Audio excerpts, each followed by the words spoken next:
This is the Real Estate Power Play Podcast, getting you the information that you need to be a successful real estate investor. Hosted by Mark Monroe, Ronald Walker, Gabe Rodarte, and me, Marty Grizzanti.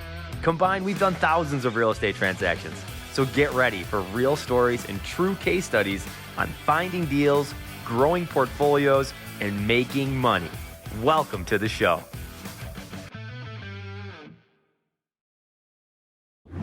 Hey, welcome all to the Real Estate Power Play Podcast. My name is Mark Monroe. I'm the sole host today. This is tied up with deals closing or whatnot. And I'm super excited of who we have for our guest today is Michael Marsh. Michael Marsh is an entitlement specialist. He'll talk a little bit more about himself. He's been involved in doing the entitlement for about 20 years. How you doing, Mike? I'm doing really good. Really good. Happy to be here, man. Thank you much.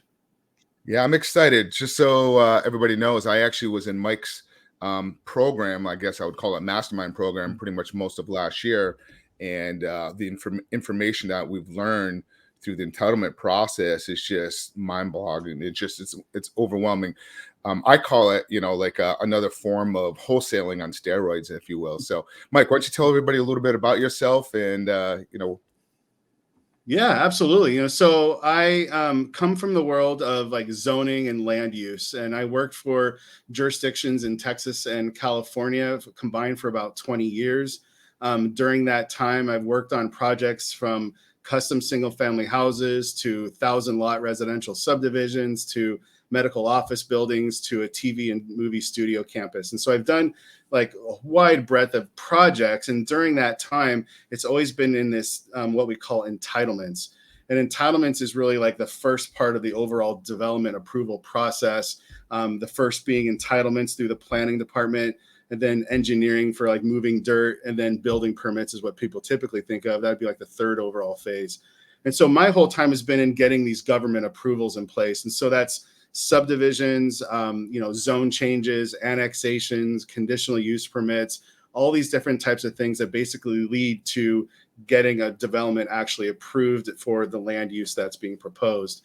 And so, like I said, I've done all those things. And then during that time, I eventually kind of started my own consulting business on the side, started doing that, and then branched out and did it all, full time, and kind of moved on from there. And so, like I said, done a lot of different projects, done them not only in California and Texas, but now I've done them in a lot of other states throughout the country as well. So that's awesome. So, Mike, why don't you back up a little bit and let's kind of dive in a little bit overall. What is entitlement? I know you kind of gave a little brief description overview, but a lot of people that might be listening to the show may not understand what entitlement is and why we have to do entitlement.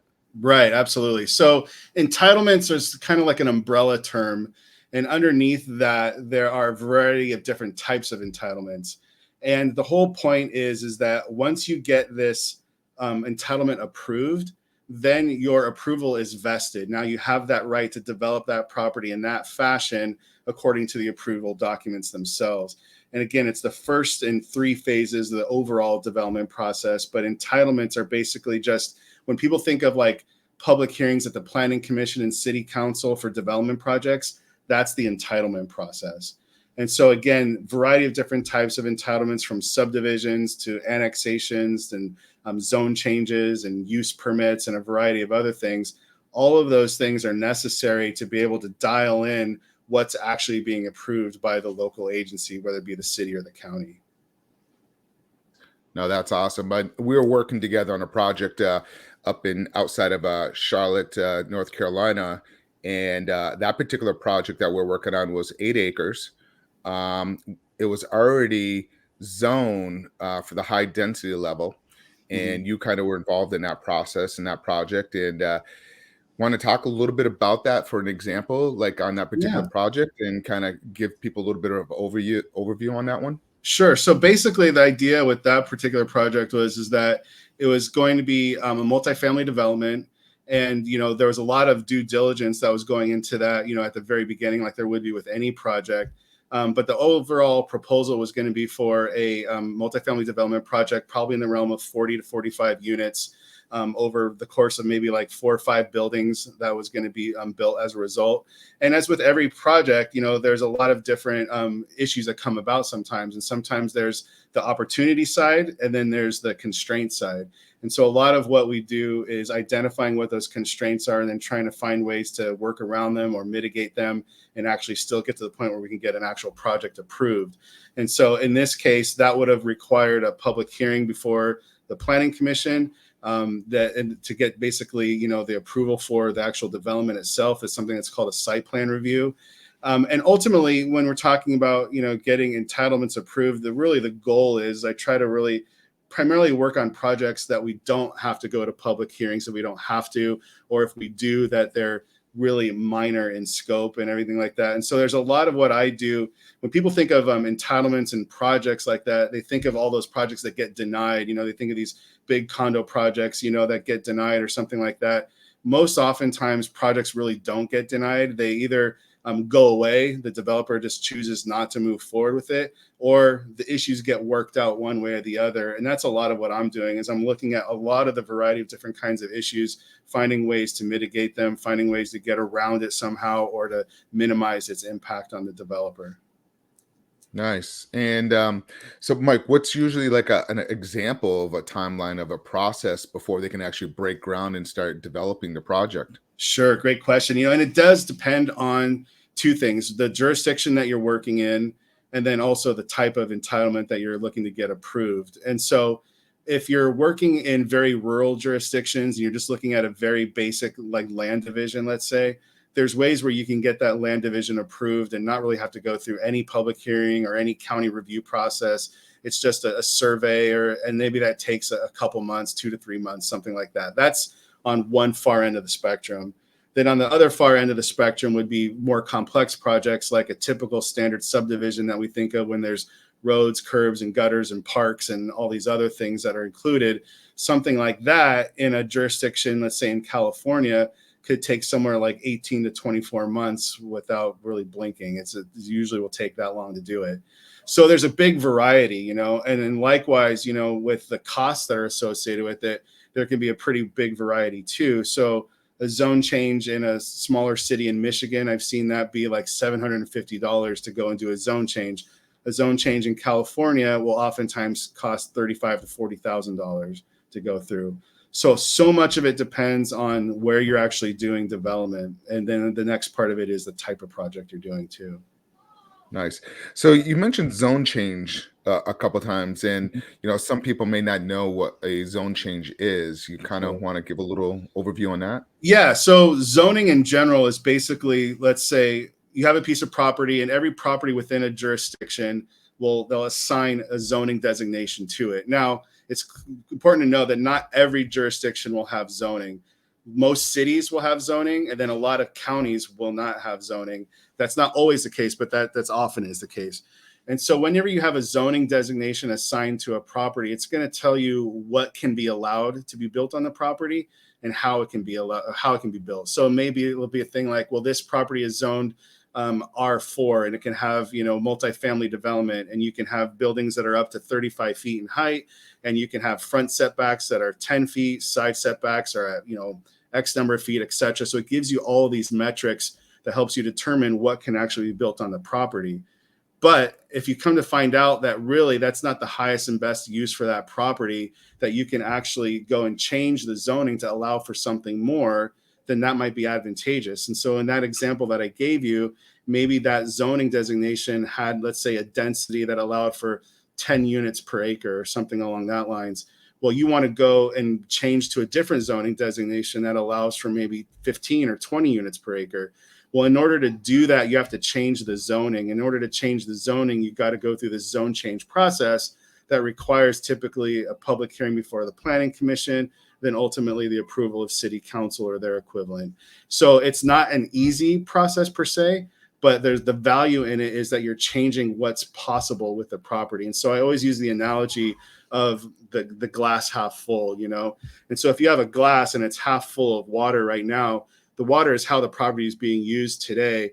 And if it's only half full, then it's not meeting its full potential. That's what I would refer to as an underutilized property. But if you change the zoning, you're changing the size of the glass at that point. And so now you're changing what's possible. You're adding more potential to the property. It's what's referred to as upzoning. Now, let's talk about that a little bit more, because you mentioned the word value. That's where the value comes into play. You want to give a couple examples of like how you can go through the process and change zoning, like maybe an example of some deals that you've done that you went through the process and where it would be? Sure. So some of the more kind of stark examples would be if you see an older residential community. This is an example of one that I went through. It was an older residential community that was originally zoned for residential uses. That's why you have the residential homes on it. Over time, it became more of a commercial corridor where there was a lot more traffic going through. And because of that traffic going through, there was an interest in commercial development. And so over time, property started getting rezoned from residential to commercial. And so what we would have is we would have a commercially zoned property next to a residentially zoned property. And in that situation, it makes sense to upzone that property from residential to commercial to allow for that commercial development, therefore increasing the value of the property. The value of the property is directly tied to the income of the property, and the income of the property increases once you actually increase its potential use. So in this example, we had a single family house, and we went through the rezoning process to actually allow for a multifamily building. And so what once was one single family house is actually now a 14-unit apartment building. And so you can see by changing the zoning, you've allowed for more income to be produced on that property. And so therefore the value increases. Nice. And what was the timeline on that particular project? That particular one was a little bit longer, unfortunately. Again, that one was in California. That was probably about a 2-year process to go through it. During that time, we kept the tenant in place while we actually went through and got all of the entitlement approvals. And then once those approvals were in place, then we went through the process where actually the tenant already knew about it and they were well on their way out by the time that was actually happened. So it worked out really well. But once the tenant left, then we were able to scrape the property and start construction. Yeah, the numbers, just a quick overview on the project that we're working on with you there. The numbers was we were under contract with a wholesaler on that property for like $355,000. And the cost of getting the entitlement was going to be about $80,000. So we're going to be into it for about like a little bit around like $450,000. And then we're getting estimates in the value of afterwards the entitlement was done is going to be between 1.2 to 1.4 million, somewhere in that area. So you can kind of give an overview of like how that is creating value. So you could actually take that through the development process yourself, or just go ahead and take that whole entire package and sell it off to a developer. So that's kind of, yep. Yeah. I mean, the way that I always refer to is that there's different places you can get off on the highway, where you can pick up the property, control it, whether you have it under contract as a purchase or an option or what have you. And then you go and you add value by getting these entitlements in place. And the reason why you're adding value is because you're adding certainty to a situation which was previously very uncertain from the perspective of a developer. Nice.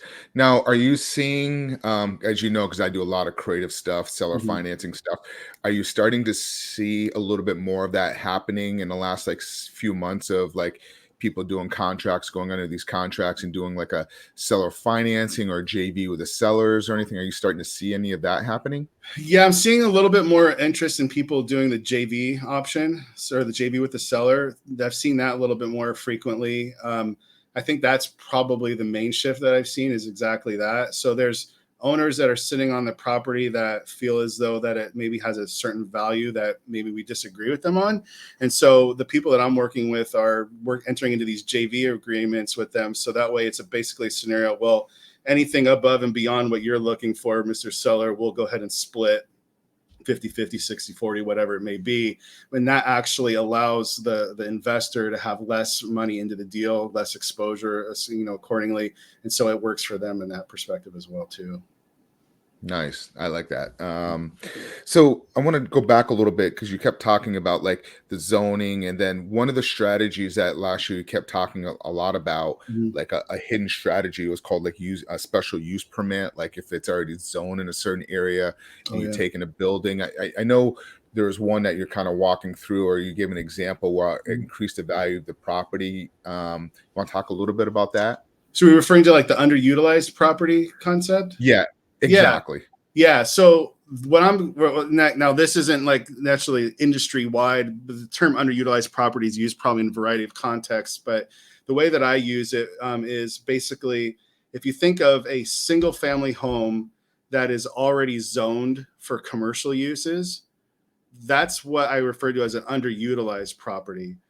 That is distinctly different than a property that's suitable for rezoning. So imagine you have an apartment building and then right next to it is a single family house. When that apartment building is zoned for apartments, obviously, and the single family property is zoned for apartments, but still has a single family on it, that's what I refer to as underutilized. In other words, it can be more, but it's not.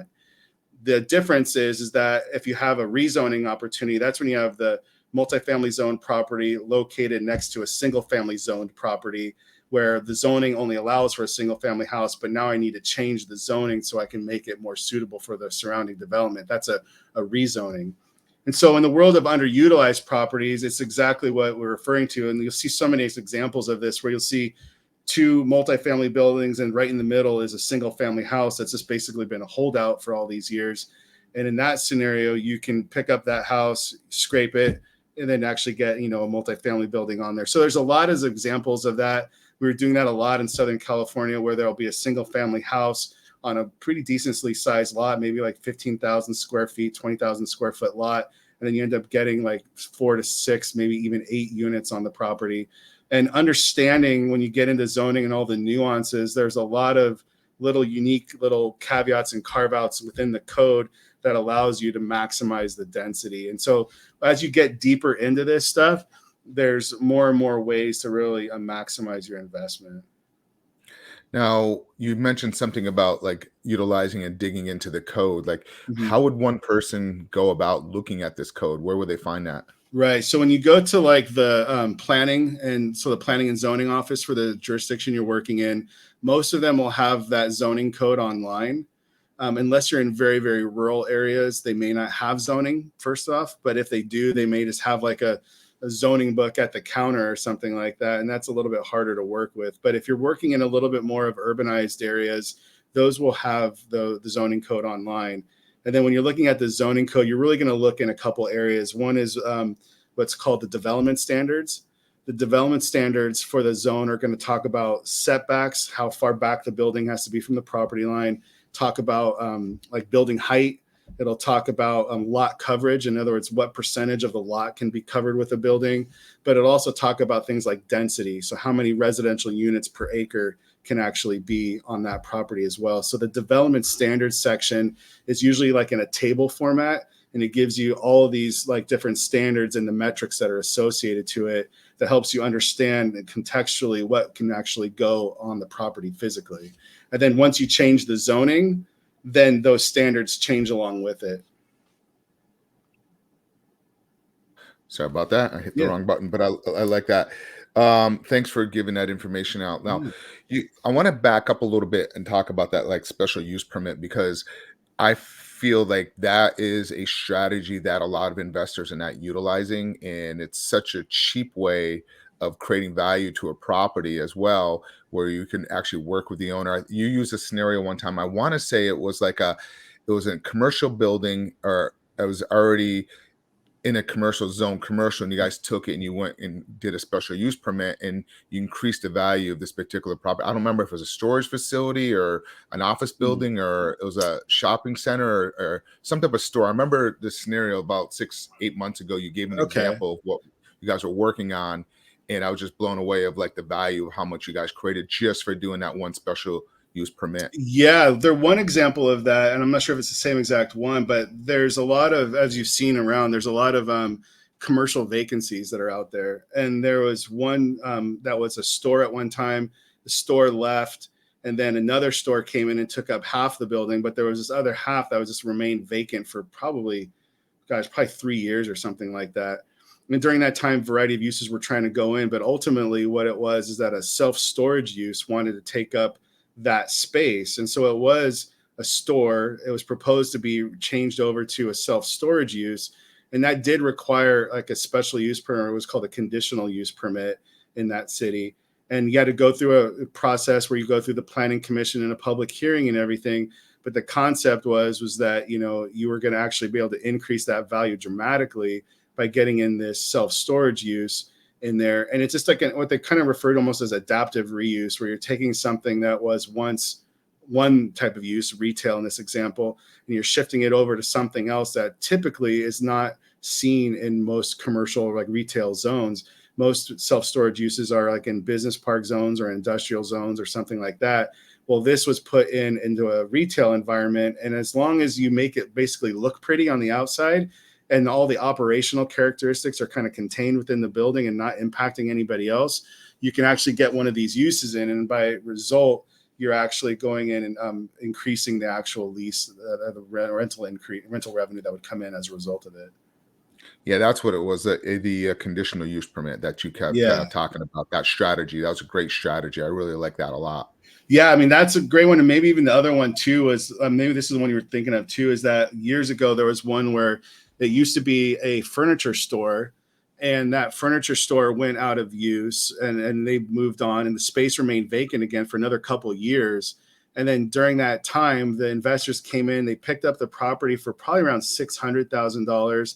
And then they went through the conditional use permit process, public hearing. It was really a slam dunk because there was nothing that they were doing. It was an existing building. They weren't adding on to the building. They weren't doing anything like that. And they eventually got the approval for like a flooring store, essentially. So it was like a lumber liquidators type of use. And ultimately, they ended up selling it to that tenant that ended up being the buyer. And they bought it again for around 600 and sold it for about 1.4, something around that range. You know, and what do you think the cost was to go through that process? Oh, the cost all in on that process was less than $10,000. Wow. Just think about that, the value add that you just did. And I really like that strategy a lot. Oh, I love it because it's really under the radar. And yeah, you have to go to a planning commission, but there's really nothing for them to review because all the building was all the same. There was no other impacts. And it was almost just like this really weird holdover thing inside the code that they required that. So it's kind of an anomaly. And whenever you see that, people get scared away from it. And so they were just able to add value. It's very much a perception and perspective issue.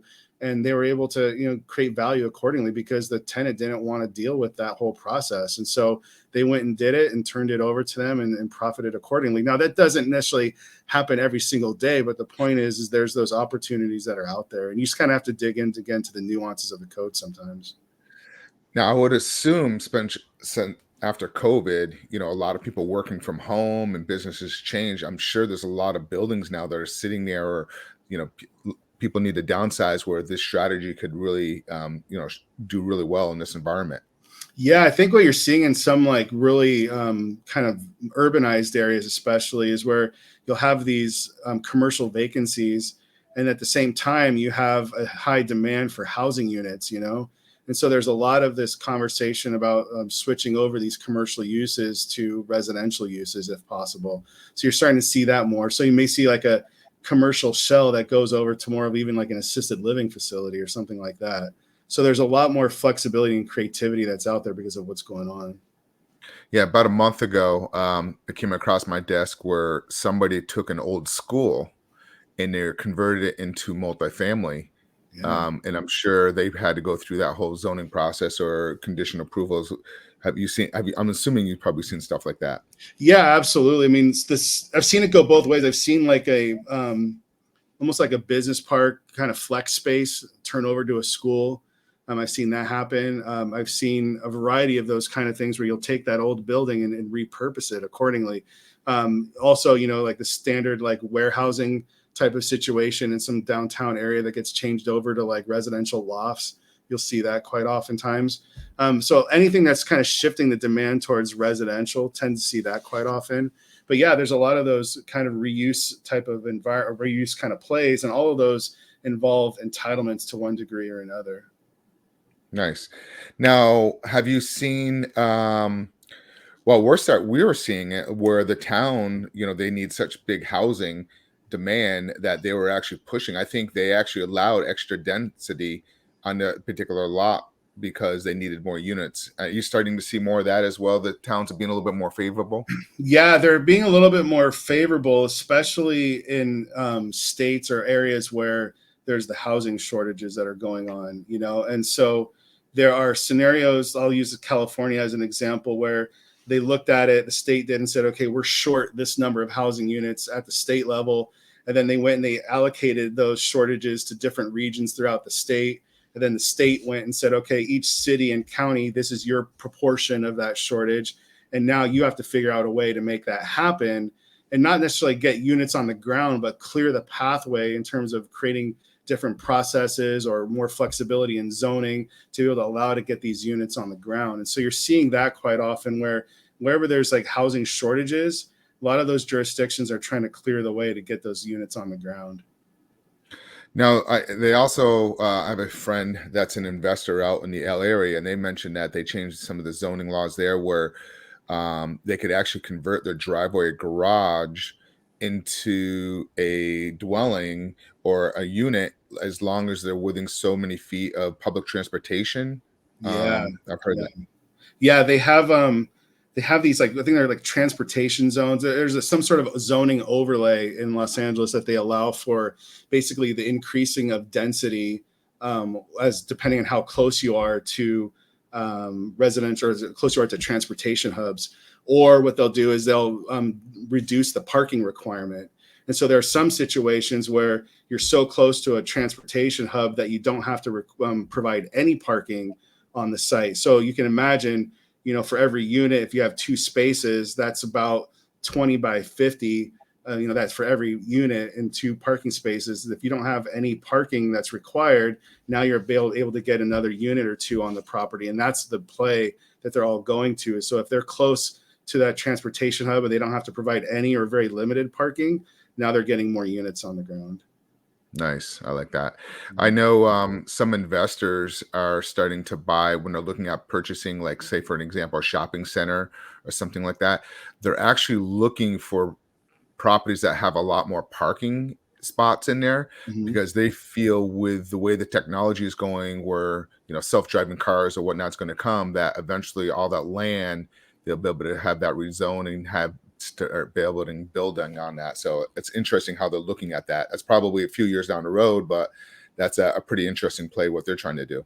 Yeah, you'll see that. I mean, I don't know if people really realize it, but in the world of commercial development, especially, parking is such a huge issue, and parking requirements that are imposed by jurisdictions can be really constraining. And so you can have it where, because of those parking requirements, you maybe not be able to get certain tenants to occupy the space because of the parking requirement that's associated with that land use. So, for example, you may have office space, you have to park 1 space for every 250 square feet, or for medical office, it's 1 space for every 200 square feet, restaurant 1 to 100, what have you. Every land use has a parking requirement that's attached to it. So in a multi-tenant center, it's the conglomerate, it's the aggregate of all of those individual requirements that get added up. And if you don't have enough parking spaces to supply those uses, you're not going to get that use allowed inside that property. And so that's a problem for a lot of commercial business owners or property owners, because they'll have this vacant space, they'll have a tenant on the line that's ready to go, but the parking requirement doesn't allow for it. And so there's ways to kind of work around that within the zoning code. It's, more money and time to kind of work through it, but there are ways to work through it.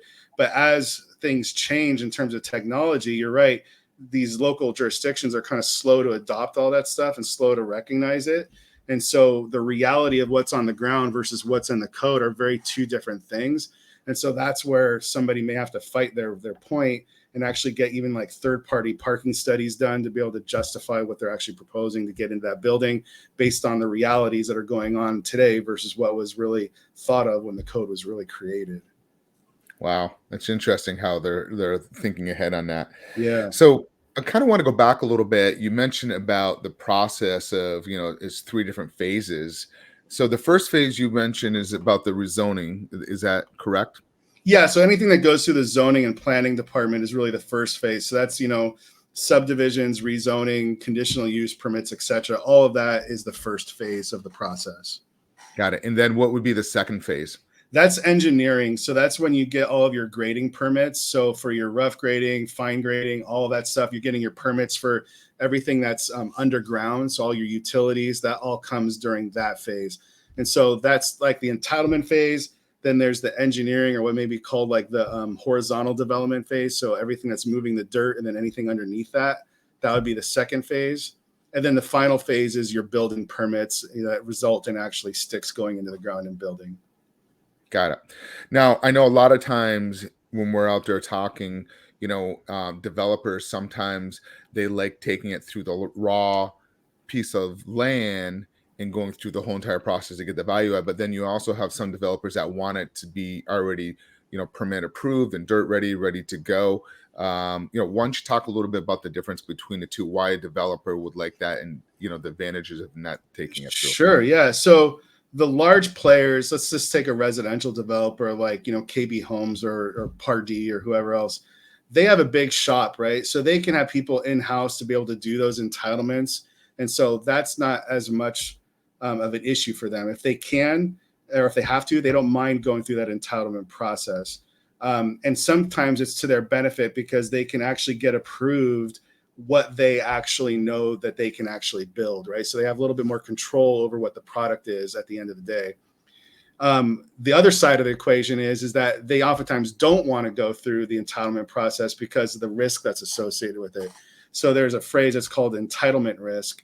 And basically the risk is that you don't get approved. You go through a year, 2 years of this process and spending all this time and money, all at the end of the day, not getting it approved. They don't want to take on that risk, some of them. And so they're wanting to get projects that are already approved and gone through the entitlement process. So what you'll see is maybe the smaller regional builders will want to pick up projects that are already entitled. Whereas maybe the big players, they don't mind because they have the infrastructure in place and they have the staffing in place to be able to do that. And they're able to absorb that risk too, because they have projects that are in multiple jurisdictions, multiple states. And so their leadership is looking at the aggregate of all of their projects, not just looking at a small handful of them. So they have a different ability to look at it. Oh, very nice. So Mike, we're going to talk a little bit more, but how can people reach you, and talk a little bit about your programs, about your consulting, talk a little bit more about your services and the type of training that you do with your students? Absolutely. Thank you. Yeah. So you can find me at our website. It's entitleandflip.com. So that's ENTITLE and flip.com. That's where our website is. On there, there's different things that you can kind of get access to us. But we have services that we offer to the outside community. So that's people outside of our membership group, where we have done for you services where we'll actually run the entitlements for somebody, whether it be subdivisions, zone changes, etc. But then once you're inside our group, basically it's a lot of there's a lot of content that we're providing. But inside the group, there's a lot of education. We have 4 courses that we have on there about rezoning, entitlements, underutilized properties, and also subdivisions. So we have courses that are behind the scenes for people that are in our group. We have a year plus worth of continuing education, a year plus worth of group call content that's on there, and education as well. So we have a lot of content that's on there and accessible for everybody. The main thing, though, really is more the consulting aspect of it. And that's part of the membership group as well. And once you're part of the membership group, you have access for unlimited consulting on whatever projects you have going through. And so this works really well for people that have deal flow and that they have stuff that they want to look at on a continual basis. A lot of the people that we work with tend to come from the land space, but we have people that come from a variety of other avenues as well. So it's not just dialed in only for land folks. But it's really people that are wanting to say, I want to take what I'm doing now. I want to keep doing that, but I want to just add this other leg to the business so that way I can become a little bit more diversified.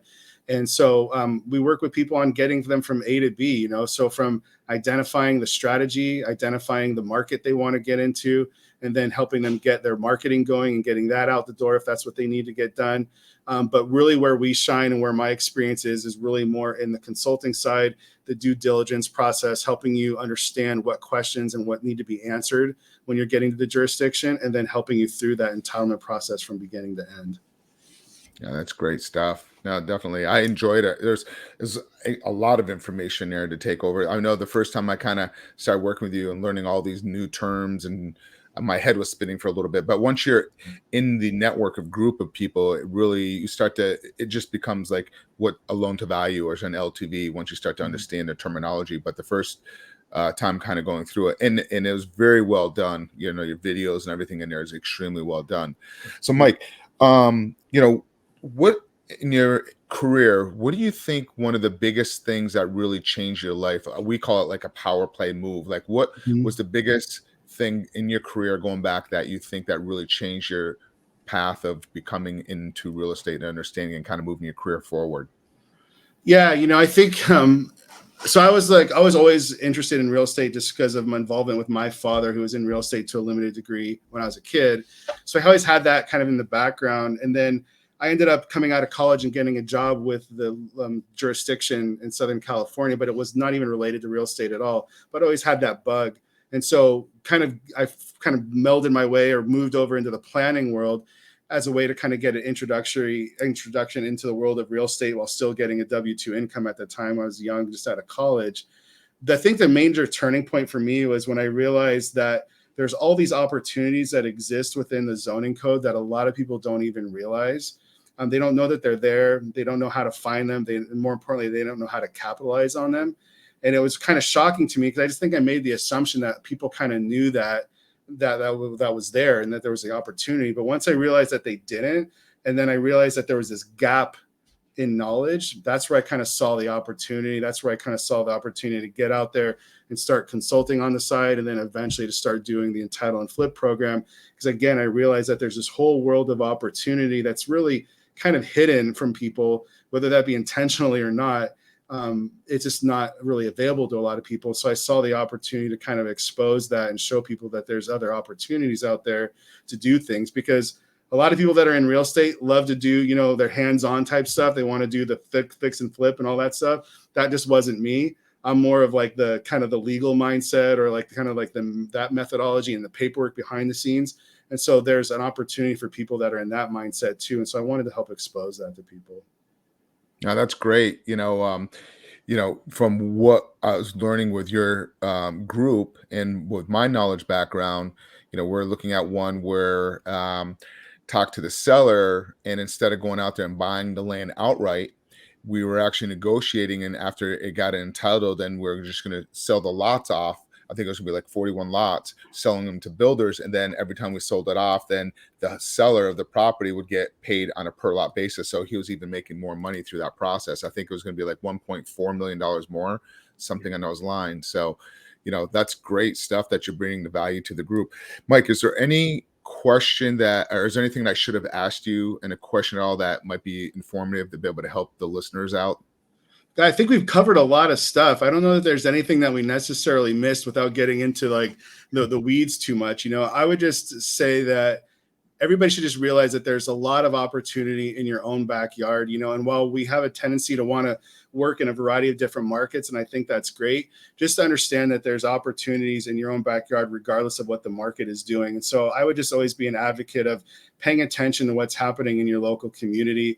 Pay attention to what's going on at planning commission and city council meetings. You can go on their website and set up an alert, and they'll just send you an agenda every time there's one of those meetings.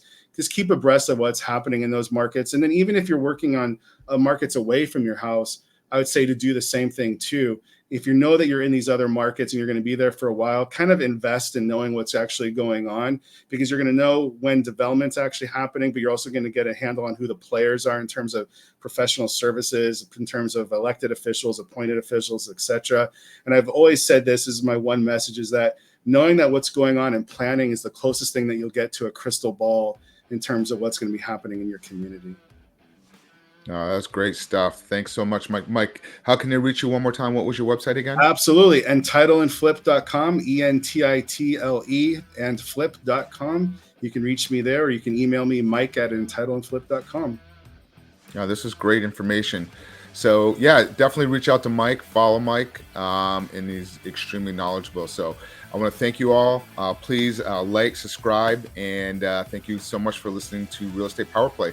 Thank you all. Take care, everybody. This has been another episode of Real Estate Power Play, guiding real estate entrepreneurs to a brighter future. If you liked what you heard, consider subscribing wherever you listen to your podcast, or follow us on YouTube at Real Estate Power Play.